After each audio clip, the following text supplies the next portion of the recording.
This ABC 15 Flash Briefing is sponsored by Sanderson Ford. Straight up. Hello, I'm Faye Fredericks with your top stories from ABC 15 Arizona. We start with the COVID-19 pandemic, the Delta variant tearing through the country, many places seeing a surge in cases. In Arizona, we reported more than 1,800 new cases. February 15th was the last time we were around this average.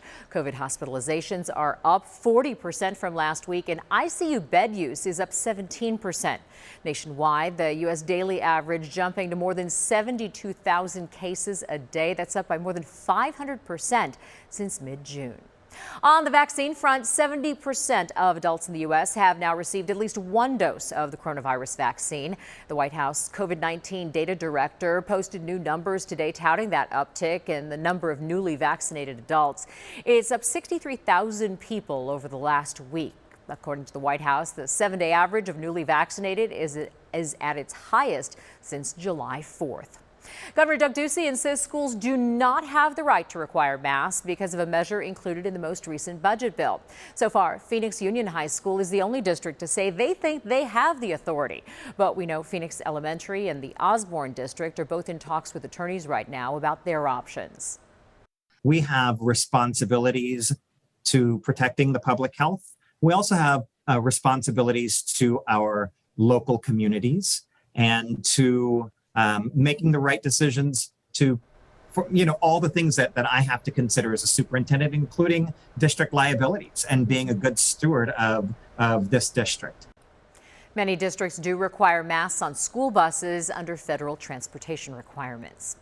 We're seeing varied responses to the rising cases around the nation. The Network for Public Health Law reports more than a dozen states, including Arizona, have passed or are considering measures to limit such orders. In other states like Florida, the governor or legislature can now override any local health mandate if they think it violates civil liberties. Similar law now in place in Ohio. In Indiana, local governments can't impose restrictions more stringent than those issued by the governor. In Utah, the legislature can now override emergency health orders too. And in Montana, local health agencies can't limit attendance at religious worship. What we discovered was some concerning trends that would limit the ability of public health officials, as well as the ability of governors and other state leaders to respond to public health emergencies.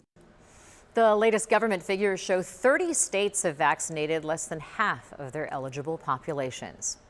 The federal eviction moratorium has expired. Thousands of renters could be at risk of losing their homes. Most cities in Maricopa County have rental assistance funds available. You can apply online to see if you're eligible for assistance. But if your landlord wants to go through with the eviction process, just paying what you owe may not be enough to keep you in your home. Now, if you get a written agreement signed by the tenant and the landlord or the agent of the landlord, then you're in good standing. City of Phoenix also creating the Tenants Eviction Assistant Project. It provides no-cost legal assistance to help residents dealing with eviction. I'm Chief Meteorologist Amber Sellens, tracking your forecast and some weather action days ahead as excessive heat warnings kick in the valley. In fact, Tuesday and Wednesday, every spot you see here on the map shaded in pink, including the valley, areas south and out to the west, will be under excessive heat warnings. And for us, that means temperatures back up above 110 degrees for the middle of the week. So tomorrow, weather action day will start things out in the 80s, but end up in the upper 90s by 9 a.m. So do all of your outdoor things early on before that heat builds in. We'll go up to 111 in the afternoon, putting us 3 degrees below the record, which was set just last year. And it's not just our excessive heat warning. We also have air quality issues, an ozone high pollution advisory in effect for the next couple of days as well. So here's the next 7 days for you. 111 tomorrow and Wednesday on those weather action days, and then we'll start to drop. By the time we hit Friday, storm chances will be back in play as well, and those will increase as temperatures drop heading into next week. For the latest headlines, weather, and traffic, head to ABC15.com or download the free ABC 15 mobile app. This ABC 15 Flash Briefing is sponsored by Sanderson Ford. Straight up.